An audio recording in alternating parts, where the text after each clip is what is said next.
দেখতে দেখতে সমস্ত পুজো কাটিয়ে আমাদের ডেইলি কাজগুলো তো প্রত্যেকটা দিনই করতে হবে। তবে আজকের থেকে আবার শুরু হয়েছে ছেলের স্কুল, সে কারণেই সকাল সকাল ঘুম থেকে উঠে পড়েছি। দুর্গাপুজোর পরপরই কিন্তু লক্ষ্মী পুজো, তারপরে কিন্তু কালী পুজো। দুর্গাপুজো শেষ হলে এতটা মন খারাপ লাগে না, কারণ সামনে আসবে লক্ষ্মী পুজো। লক্ষ্মী পুজো কিন্তু বেশ আনন্দ করে কিন্তু দিনগুলো কাটিয়েছিলাম। যাই হোক বন্ধুরা, সকালবেলা ঘুম থেকে উঠে পড়েছি আর বাইরের পরিবেশটা বেশ সুন্দর। সকালের পরিবেশটা এতটা ভালো লাগে, শান্ত পরিবেশ, তার মধ্যে কাজকর্ম করতে অনেকটাই শান্তি লাগে। Hello everyone, good morning. আশা করছি তোমরা প্রত্যেকে অনেক ভালো আছো। আমার আজ আরও একটি নতুন ব্লগে তোমাদের সকলকে জানাই অনেক স্বাগত। আজকের দিনটা ছিল বুধবার, কারণ আজকে আমার ছেলের স্কুল খুলে গেছে। তবে সকালবেলা উঠে পড়েছি ওকে নিয়ে যাব স্কুলে।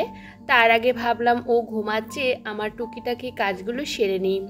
সকালবেলা একটু তাড়াতাড়ি ঘুম থেকে উঠলে সমস্ত কাজগুলো একটু আস্তে আস্তে আর গুছিয়ে করতে পারি। আর বেশি একটা তাড়াহুড়ো করলে ভীষণ কষ্ট হয় কাজ করতে, তাতে কাজের পরিমাণ যেটুকু করি না কেন অনেকটাই পরিশ্রম হয়ে যায়। সে কারণে চেষ্টা করি একটু তাড়াতাড়ি ঘুম থেকে ওঠার, তবে মাঝে মধ্যে একটু দেরি হয়ে যায় ছেলের কারণে। আর এদিকে সকালে আমি উষ্ণ গরম জলটা খেয়ে নিয়েছি লেবু দিয়ে, আর বাসি ঘরটরগুলো ঝাড়পাড় দিয়ে নিয়েছি। আর ছেলে যেহেতু ঘুমাচ্ছে, ভীষণ আস্তে আস্তে কাজকর্মগুলো করতে হয়, যেহেতু ও একটু আওয়াজ পেলে ঘুম থেকে উঠে যায়। তো ভাবলাম চলো বাইরের জায়গাটা ঝাড় দিয়ে নিই। আর জানো তো, বাইরে প্রচুর ঘাস হয়ে গেছে।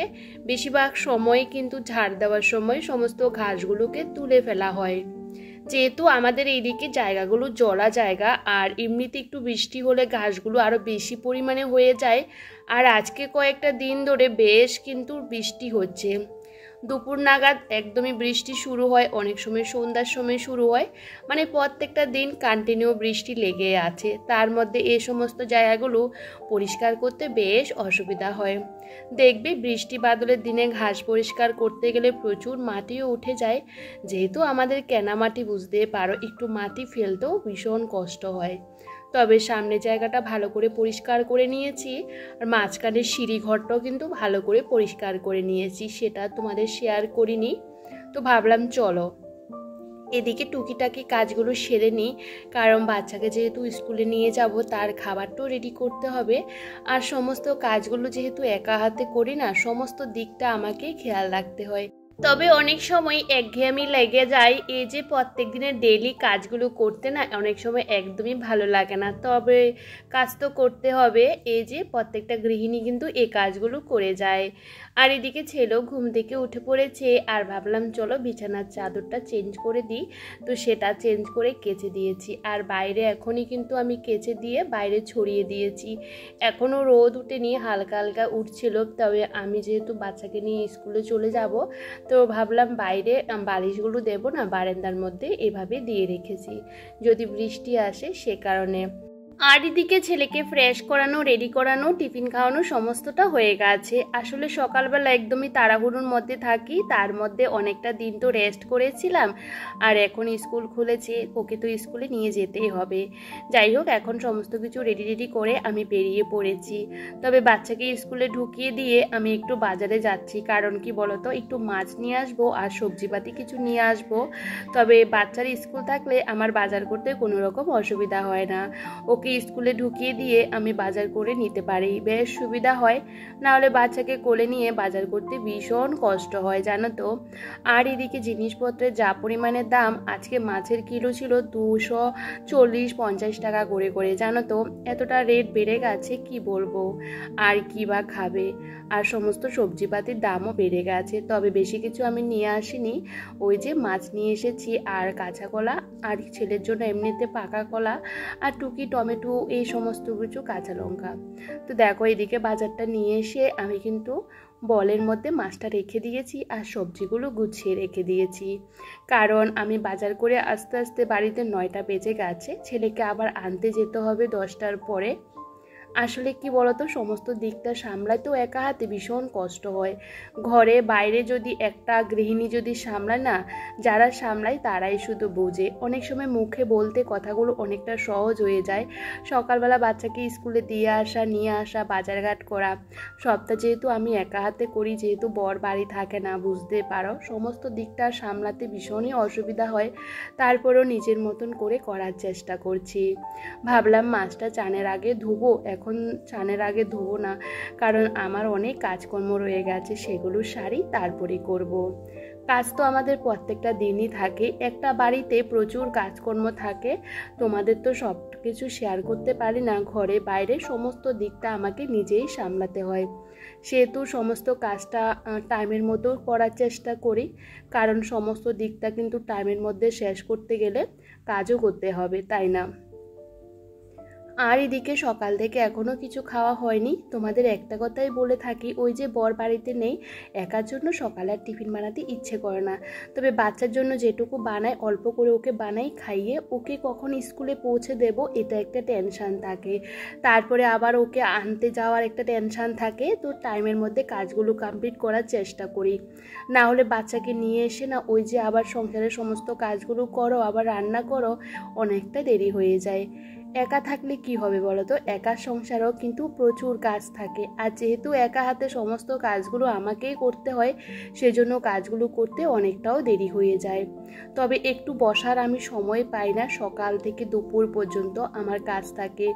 এমনি তো আমরা একজন গৃহিণীর কিন্তু সকাল থেকে রাত পর্যন্ত একটানা কাজ থেকেই যায়, তবে আমার বেশিরভাগ কাজটা থাকে দুপুর পর্যন্ত। আমি চেষ্টা করি সমস্ত কাজগুলো দুপুরের মধ্যে শেষ করে নিতে।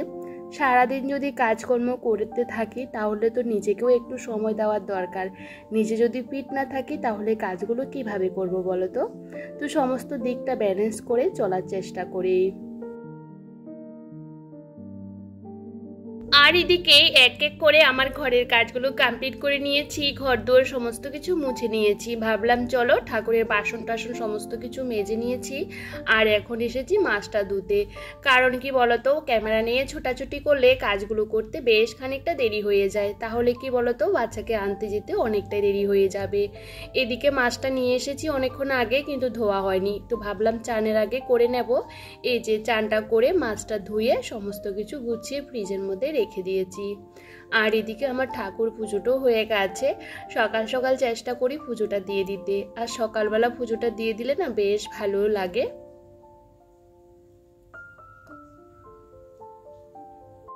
আর সকাল থেকে দৌড়াদৌড়ি করে কাজকর্মগুলো করতে করতে সময়টা অনেকটাই পেরিয়ে গেছে। সময় কিন্তু কারোর জন্য থেমে থাকে না, সময় কিন্তু সময়ের মতন চলতে থাকে।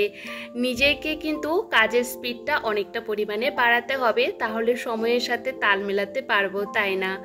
এদিকে 10টার উপরে বেজে গেছে পুজো করতে করতে, আর দেখবে পুজো করতে তো একটু সময় দরকার হয়, তাই না? আর ভাবলাম চলো এখন আর টিফিন খাবো না, কারণ টিফিন খেতে গেলে অনেকটাই দেরি হয়ে যাবে, বুঝতে পারো। আর এখন আমি রেডি হয়ে বেরিয়ে যাব বাচ্চাকে নিয়ে আসতে। প্রত্যেকদিন ভাবি অনেকটা আগে বেরোবো, কিন্তু কাজকর্মগুলো সারতে সারতে একটু দেরি হয়ে যায়, তবে দৌড়াতে দৌড়াতে যেতেও হয়। যাই হোক, এই যে বাচ্চাকে নিয়ে বাড়ি চলে এসেছি, আর প্রত্যেকটা দিন কান্নাকাটি করে ও ললিপপ খাবে, চকলেট খাবে। সবসময় তো দেওয়া সম্ভব হয়ে ওঠে না, তবে মাঝে মধ্যে দিই, কিছু করার নেই। বাড়ি চলে এসেছি, আর এসে একটু রেস্ট করলাম, তো ভাবলাম চলো একটু ওটস আর আপেল দুধ দিয়ে খেয়ে নিই। এটাই এখন আমার কাছে বেস্ট মনে হয়, ওই যে ঝামেলা করতে চাই না আর কি। রান্না তো করতে হবে, কারণ 11:30 বেজে গেছে, ওকে নিয়ে আসতে আসতে 11:30-11টার উপরেই বেজে যায়। তবে এসে তো আর রান্নাটা বসাতে পারি না, অনেকটা হাঁপিয়ে যায় জানো তো। তবে যাই হোক, রান্নাটাও করতে হবে, যেহেতু ছোট্ট একটা বাচ্চা আছে, ওকেও টাইমে খাওয়াতে হবে। এখন না আমি সমস্ত দিকটা কাজ সামলাতে সামলাতে সত্যি কথা বলতে অনেকটা হাঁপিয়ে যাই, তবে চেষ্টা করি সমস্ত কাজগুলো টাইমের মধ্যে করতে। আজকে একদম সিম্পল রান্নাবান্না করব। আজকে বাজার থেকে কাঁচকলা এনেছি, আর সেটা দিয়ে আলু দিয়ে একটু পাতলা করে রান্না করব, মাছের ঝোল। আর এখন বেশি কিছু রান্না করি না, যেহেতু আমার ছেলে এত কিছু খেতেও চায় না, সেহেতু একটা তরকারি একটু ভালোভাবে রান্না করার চেষ্টা করি।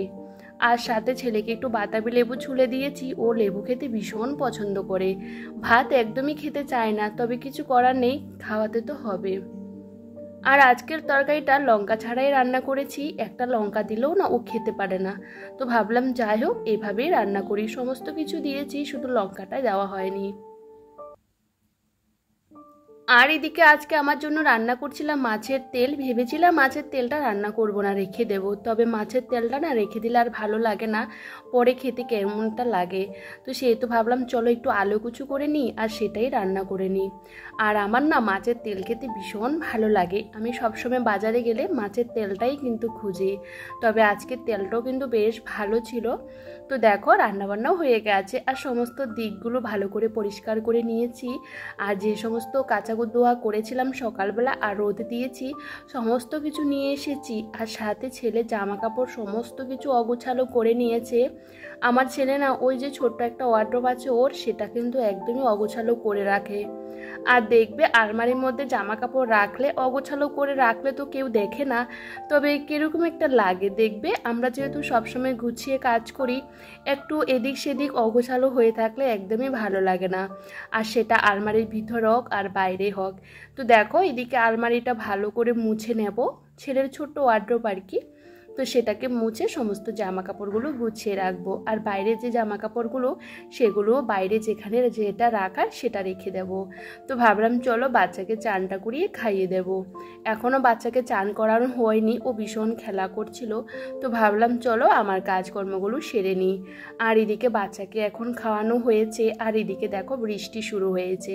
ভেবেছিলাম আজকে বাইরের জায়গাগুলো যদি পরিষ্কার করতে পারি তাহলে বেশ ভালো হতো, কিন্তু পারিনি। মাঝখানে জায়গাটাই পরিষ্কার করা হয়েছিল। বৃষ্টির দিনে না ওই সমস্ত কাজগুলো করতে আর ভালো লাগে না। তবে চলো এখন খাবারটা খেয়ে নিই। আজকে দুপুরের খাবারটা দিয়ে ব্লগটা শেষ করছি বন্ধুরা। তবে কেমন লাগলো কমেন্ট করে জানাতে একদমই বলো না।